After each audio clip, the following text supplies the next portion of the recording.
Hola, ¿cómo están? Muy buenas noches, yo soy Ana Treyes y hoy tenemos un invitado de lujo. Es un señor embajador que normalmente es muy serio y sus apariciones en la televisión han sido, digamos, para tratar temas que le vamos a pedir hoy que nos explique, pero queremos, como dice el programa, darle un poco la vuelta a su personalidad y ver qué hay detrás de este señor que tiene mucho que contar. Le damos la bienvenida al embajador José Antonio García Belaúnde. ¿Cómo está, embajador? Buenas noches. Gracias por haber aceptado. Gracias por la invitación. Bueno, ¿y cómo se animó? Pues, porque me dijeron que estuvo mi hermano acá y que salió muy bonito su programa. Una linda entrevista, de las más bonitas que hemos tenido. Además aprendimos mucho todos. Ah, ya. Yo, el público y todo lo demás. Bueno, usted tiene un hermano congresista y un hermano constitucionalista. Así es. Y usted que es embajador. ¿Tiene más hermanos? Bueno, éramos 6, la mayor falleció ya hace 5 años y tengo 2 hermanas menores que yo, una básicamente comunicadora, la otra está en la actividad de educación, ¿no? Trabaja de promotora educativa, sí. Ya. ¿Y cómo se siente? ¿Cómo son las reuniones familiares? Porque, digamos, una mesa con los García Belaúnde, estos 3 hermanos potentes, así, pensantes. ¿Cómo es eso? Mire, nosotros venimos de una familia muy unida. Mi padre y mi madre eran muy unidos. Mi padre ya falleció hace 20 años. Y nos hemos criado con mucho respeto por los demás. Pero muy cercanos, unos lazos afectivos muy fuertes. Entonces, las reuniones son como las de cualquiera familia que se quiere bien, ¿no? Hombre, pero bueno, por ejemplo, con su hermano Víctor Andrés, que todos le dicen Vitocho de cariño, digamos, hay algunas posiciones, de pronto en algún momento encontradas. ¿Cómo solucionan eso en la mesa? ¿O no lo hablan de repente? ¿No evitan temas de conflicto? Yo creo que hay ciertos temas de conflicto que se evitan, sí. Él dijo acá un poco eso, que tratan de evitarlo. Sí. Por ejemplo, yo me acuerdo, mi padre era un hombre muy religioso. Ya. De misa y comunión diaria, y llegó un momento que nosotros a los 17, 18 años pues no íbamos a misa ni comunión, y ese era un tema que no se tocaba. Él respetaba, pensaba que él vivía su fe y que los otros ya encontrarían su camino. ¿Usted es muy religioso, muy católico? No lo soy. No. Ay, así porque justo leía en algunas hojas de presentación, religión católica, y eso, bueno. Bueno, he sido bautizado, obviamente, con todos los sacramentos, y educado por curas jesuitas, o sea, formación católica la tengo. Usted estudió en la Inmaculada, ¿no? Yo estudié en la Inmaculada, sí. ¿Qué tal los años escolares? Bien. Sí. ¿Buen alumno? No, fui bastante... tuve 2 temporadas. Fui bastante mal alumno mientras fui alumno de los jesuitas, que no me escuchen, pero sí es verdad. Los quiero mucho, los admiro mucho. Creo que es una congregación muy seria. Pero los últimos años estuve interno y ahí sí me volví un buen alumno, quizás porque no tenía en qué gastar mi tiempo. ¿Cómo interno? Estuve interno en un internado, en un colegio interno en Huineca, en Chaclacayo. Sí. Eso le iba a preguntar. ¿Y por qué el cambio? Por eso, porque mi padre descubría que no estudiaba y que quizás en un espacio más pequeño, más reducido, con menos gente, etcétera, me distraía menos. Ahora, usted tiene unos antepasados de lujo, comenzando por su padre. Yo estoy muy orgulloso del padre que tuve, sí. Muy buen padre, además, no solo un hombre muy honorable, sino... Yo alguna vez dije una frase que me salió bastante redonda y creo que lo sintetiza. Mi padre era entrañable en la vida privada y ejemplar en la vida pública. Ejemplarísimo. Tenemos una fotografía de su padre, porque vamos a empezar a hablar de él un poco. Ahí está su padre, Domingo García Rada. Su padre era un magistrado, un destacado magistrado, que fue presidente de la Corte Suprema. Pero cuando vino el golpe militar de Velasco, su padre fue sacado del cargo. ¿Usted recuerda ese momento? Sí, claro. Velasco le gustaba hacer las cosas con saña. Y fue un 24 de diciembre, ¿no? Es una feliz Navidad. Votamos a toda la Corte Suprema. Fue el 24 de diciembre del año 69. Fue un golpe, porque mi padre había hecho su carrera desde amanuense en el Poder Judicial. Y sí recuerdo porque me pidió que yo fuera a la Corte a recoger sus papeles y su cinta, ¿no? Los magistrados usan en las audiencias una cinta. Y me pidió que fuera a recoger eso, que él no se atrevía a ir. ¿Y usted fue? Y yo fui, sí. ¿Y cómo fue eso? No, para un trámite normal. Normal, sin ningún problema. Sin ningún problema. Y cuando regresó a casa esa Navidad... Fue la Navidad más triste que tuvimos, sí.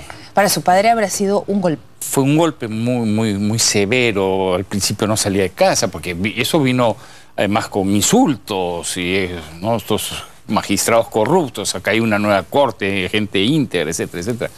Entonces, se sintió muy vulnerable.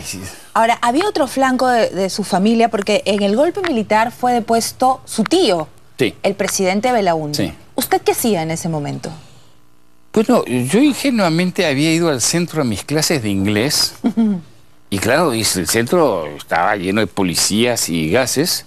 Y claro, no hubo clase. Y cuando yo salgo, veo a mi hermano Víctor Andrés enfrentándose a la policía. Entonces voy a rescatarlo. Y en fin, lo rescato en un primer momento, pero después nos separamos y de nuevo lo encuentro yo peleándose con los policías y trato de avanzar para rescatarlo de nuevo y ahí ya me agarran los policías y terminamos en el sexto los dos. En una nota periodística dice que fueron presos por agredir a la policía. Exactamente, éramos dos y eran como 50, pero éramos los agresores. Se pelearon los hermanos. Pero yo fui a defenderlo a él más que otra cosa. Claro, obvio. Él fue, sí, Él sí trabajaba en el Palacio. No, él era estudiante, éramos estudiantes, teníamos 20, 19 años. Ah, ya, porque lo que cuenta este artículo que encontré es que luego fueron presos todos los ministros. Y fue en otro momento los ministros que se habían refugiado en Torre Tagle, los sacan de Torre Tagle y los llevan al Potao, un cuartel de la policía. Y a nosotros nos agarran en la Colmena y nos llevan al sexto, ahí en la avenida Alfonso Ugarte. Primera vez en su vida que estaba en una... Primera y única, me imagino. Primera y única vez que ha estado sí, detenido. Sí, pero fueron unas horas nada más, sí. ¿Y cómo se sintió? Usted dijo, ¿qué hago acá? No. ¿Tenía conciencia de lo que estaba pasando pleno? Sí, sabía que no iba a pasar nada, porque finalmente, ¿qué podía pasar, no? Sí. ¿Y cómo fueron los años de la dictadura para usted? ¿Cuántos años tenía usted cuando esto ocurrió? 20. ¿Ya estaba en la Academia Diplomática? Ya estaba en la Academia Diplomática. Yo me gradué ese año en la Academia Diplomática. Mi padre todavía era presidente de la Corte. Fue Velasco la clausura. Velasco le entregó mi diploma a mi padre para que mi padre me lo entregase a mí. Y al año siguiente ya hecho a papá. Y yo entonces decidí que mejor era irse afuera. Entonces encontré una beca y me fui a Inglaterra. ¿Fue a Oxford? Fui a Oxford, sí. ¿Qué estudió en Oxford? Había un curso que se llama curso de servicio exterior, un curso para diplomáticos. Básicamente eran tres semestres. Primero se hacía Derecho Internacional, el segundo se hacía Relaciones Internacionales y el tercero se hacía Economía Internacional. ¿Y era posible decir en la Academia Diplomática, por esta beca me voy? Sí, claro. Le daban uno licencia, incluso lo subsidiaban a uno. ¿Cuánto tiempo estuvo fuera en Oxford? Un año. En Oxford estuve un año académico. O sea, 69...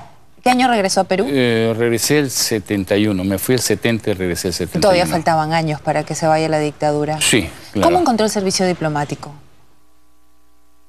Es complicado para nosotros entender cómo puede reaccionar un diplomático ante un gobierno como ese. Mire, yo creo que han ocurrido muchas cosas de entonces esta parte. Es evidente que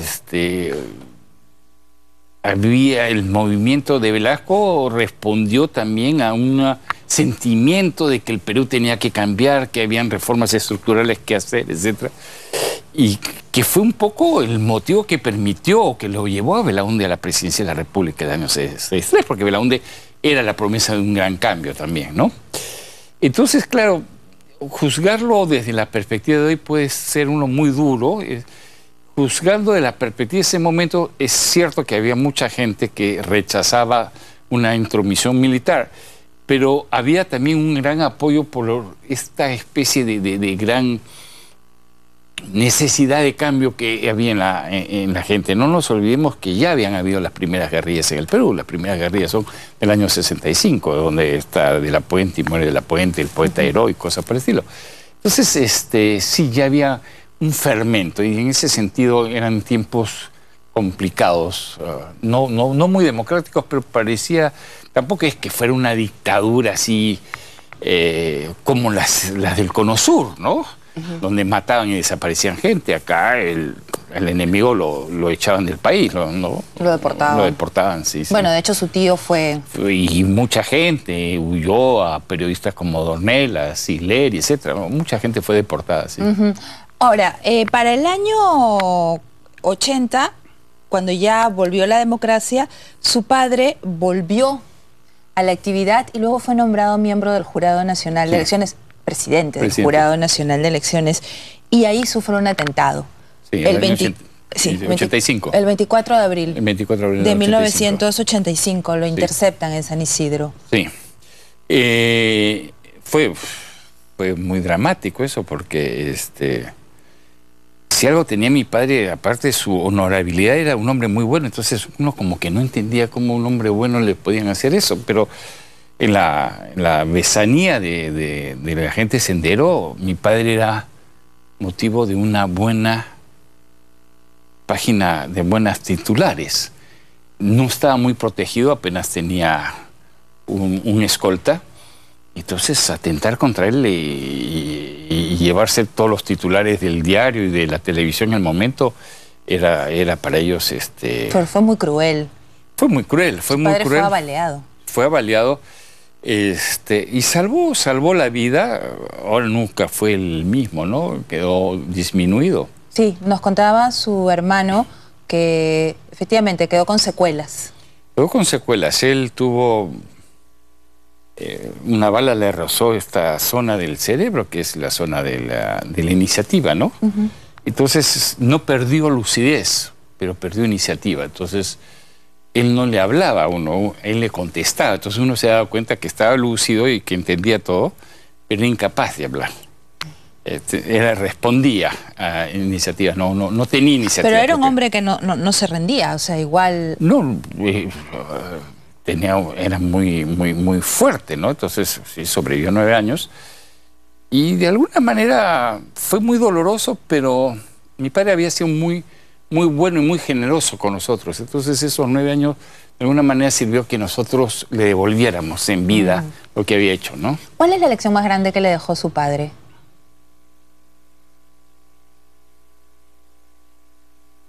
Yo creo que ser muy consecuente, ¿no? Ser honesto y consecuente en todo campo.